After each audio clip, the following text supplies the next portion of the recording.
بسم اللہ الرحمن الرحیم یا ایھا الذین آمنوا کتب علیکم الصیام کما کتب علی الذین من قبلکم لعلکم تتقون۔ صدق اللہ العظیم۔ میرے انتہائی واجب الاحترام مسلمان بھائیوں، دوستوں، بزرگوں، آج کے اس درس قرآن میں اللہ پاک کی طرف سے آنے والا ایک عظیم الشان مہمان، جس کے شروع ہونے میں چند دن کا فاصلہ ہے، جسے رمضان المبارک کہا جاتا ہے، اس کی آمد ہے۔ اس سلسلے میں رمضان المبارک کے حوالے سے آپ حضرات کے سامنے قرآن و حدیث سے رمضان المبارک کی برکات، رمضان المبارک کو گزارا کیسے جائے، رمضان المبارک میں کیا کام ایسے ہیں جو کیے جائیں۔ سب سے پہلی بات تو یہ سمجھے کہ میں اپنی بات کا آغاز اللہ کے اس کلام پاک سے، جو میں نے آیت مبارکہ تلاوت کی ہے، جس کے اندر اللہ رب العزت نے یہ اعلان فرمایا کہ اے ایمان والو، میں نے تمہارے اوپر روزہ فرض کیا ہے جیسے کہ روزہ میں نے پہلے لوگوں پر فرض کیا تھا، لعلکم تتقون، تاکہ تم متقی پرہیزگار بن جاؤ۔ یہ اس آیت مبارکہ کا ترجمہ ہے۔ اس کی تفصیل تشریح میں چند باتیں، اور اس کے ساتھ میں ایک حدیث پاک جوڑنا چاہتا ہوں، جس کے اندر نبی کریم صلی اللہ علیہ وسلم نے ایک خطبہ ارشاد فرمایا، جس کے اندر آپ صلی اللہ علیہ وسلم نے اس مہینے کو شہر عظیم کا لفظ کہا کہ یہ مہینہ بڑا عظیم مہینہ ہے، بڑی عظمت والا مہینہ ہے۔ اس کی کتنی عظمت ہے اور یہ مہینہ کتنا عظیم ہے، جس کو خود محبوب کریم صلی اللہ علیہ وسلم عظیم فرما رہے ہیں، اس کی کیا عظمت ہے۔ مفسرین کرام نے ایک نقطہ لکھا ہے سورہ یوسف کے ضمن میں۔ سورہ یوسف کے اندر یوسف علیہ السلام کا واقعہ، ان کے بھائیوں کا واقعہ اور ان کے والد حضرت یعقوب علیہ السلام کا واقعہ پوری تفصیل سے ذکر ہے۔ حضرت یعقوب علیہ السلام کے کل 12 بیٹے تھے، اور ان 12 بیٹوں میں سے سب سے زیادہ جو پیار تھا حضرت یعقوب علیہ السلام کو، وہ حضرت یوسف علیہ نبینا علیہ السلام سے پیار تھا۔ باقی 11 بیٹے بھی تھے، لیکن سب سے زیادہ جو پیار تھا وہ اپنے بیٹے حضرت یوسف علیہ السلام سے تھا۔ اور اسی طرح اللہ رب العزت کے 12 مہینے، اور ان 12 مہینوں میں جو سب سے زیادہ اللہ کو مہینہ پیارا ہے وہ رمضان المبارک کا مہینہ ہے۔ جس طرح یعقوب علیہ السلام کو 12 بیٹوں میں سے سب سے زیادہ پیار اور سب سے زیادہ جو پیارا بیٹا تھا وہ یوسف علیہ السلام تھے، اسی طرح اللہ رب العزت کے بنائے ہوئے 12 مہینوں میں سے جس مہینے کو اللہ سب سے زیادہ پسند کرتے ہیں اور جس مہینے میں اللہ رب العزت سب سے زیادہ معافی دیتے ہیں، وہ رمضان مبارک کا مہینہ ہے۔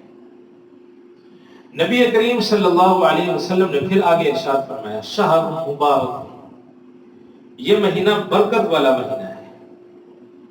برکت والا، برکت کیا ہوتی ہے؟ برکت کا معنی کیا ہے؟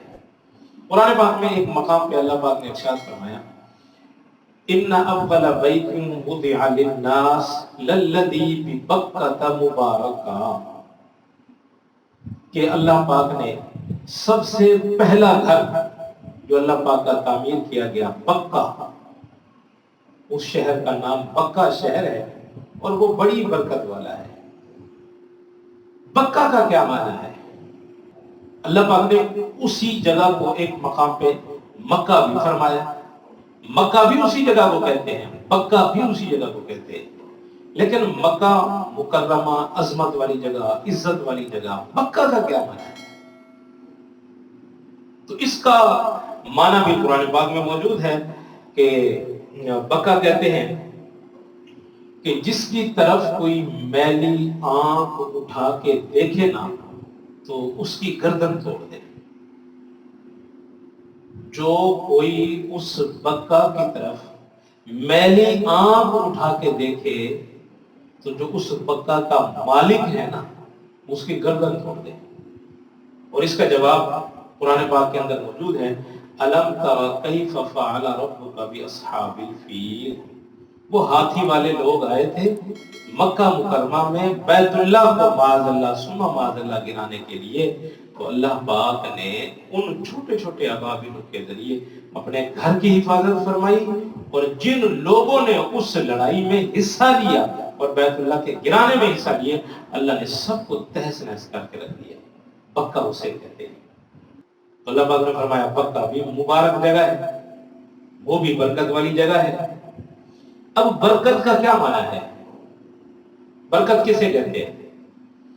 تو اللہ پاک نے فرمایا میرا گھر برکت والا ہے، اور حضور اس ماہ رمضان سے فرما رہے ہیں کہ یہ بھی برکت والا مہینہ ہے۔ تو اس کی تشریح بھی حدیث پاک میں موجود ہے۔ حضور نبی کریم صلی اللہ علیہ وسلم نے ارشاد فرمایا جس گھر پر انسان کی پہلی نگاہ جو پڑے نا تو اللہ اس کے نگاہ پڑنے کی برکت سے اس کے پچھلے سارے گناہ معاف فرما دے، اس جگہ کو برکت والی جگہ کہتے ہیں۔ بیت اللہ جہاں کھڑے ہو کے آپ کی ساری مرادیں پوری ہو جائے اسے برکت کہتے ہیں، اور جہاں پہ کھڑے ہو کے آپ کے سارے گناہ ظاہر ہو جائے، ختم ہو جائے، اسے برکت کہتے ہیں۔ تو پتہ چلا اللہ کا جو گھر ہے جس پہ پہلی نگاہ پڑتی ہے اور نگاہ پڑتے ہی انسان کے پچھلے سارے گناہ معاف ہو جاتے ہیں، وہ برکت والی جگہ ہے۔ بعینی ہی اسی طرح جب رمضان کا چاند طلوع ہوتا ہے تو اس کے طلوع ہوتے ہی مسلمانوں کو اس کے اطلاع ہوتے ہی اللہ پاک اس چاند کی برکت سے انسان کے سارے پچھلے گناہوں کو معاف فرما دیتے ہیں۔ اسے برکت کہتے ہیں۔ اسے حضور نبی کریم صلی اللہ علیہ وسلم نے شہر مبارک فرمایا کہ یہ برکت والا گھر ہے۔ اور پھر حضور نبی کریم صلی اللہ علیہ وسلم نے ارشاد فرمایا شہر یزیدون فیہ الرزق، یہ ایسا مہینہ ہے جس مہینے کے اندر اللہ رب العزت روزے دار کے رزق میں اضافہ فرما دیتے ہیں۔ آپ دیکھتے ہیں گھر میں پہلے ایک کھانا ملتا ہے، اچھا وہی کھانا بچا کے ہم رکھ دیتے ہیں، صبح بھی استعمال کرتے ہیں، بعد شام کو بھی استعمال ہوتا ہے۔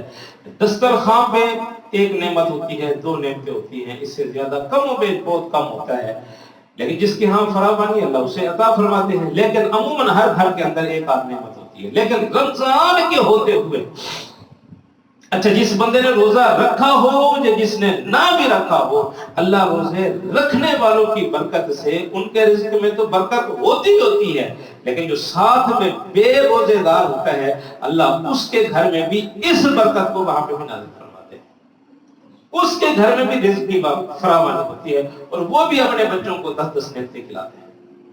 انہوں نے فرمایا یہ روزے دار کا رزق ہے، اس مہینے کے اندر اللہ پاک اس میں برکت عطا فرماتے ہیں۔ اور آگے لفظ حضور نبی کریم صلی اللہ علیہ وسلم نے ارشاد فرمایا یہ روزہ ڈھال ہے، ڈھال ہے، ڈھال گناہوں سے ڈھال ہے، انسان کو گناہ سے روکتا ہے۔ اس طرح ڈھال انسان کے پاس ہو، تلوار نہیں لگ سکتی، اثر نہیں کر سکتی، اس پہ تلوار کا وار نہیں ہو سکتا، تو روزہ انسان کو گناہوں سے بچانے والی ڈھال ہے۔ حضور نبی کریم صلی اللہ علیہ وسلم نے اسے ڈھال فرمایا۔ اور پھر آپ صلی اللہ علیہ وسلم نے ارشاد فرمایا یہ ایسا مبارک مہینہ ہے جس مہینے کے اندر فتحت ابواب الجنہ، جنت کے دروازے کھول دیے جاتے ہیں۔ یہ ایسا مہینہ ہے جنت کے دروازے کھول دیے جاتے ہیں، وغلقت ابواب الجہنم، اور جہنم کے دروازے بند کر دیے جاتے ہیں۔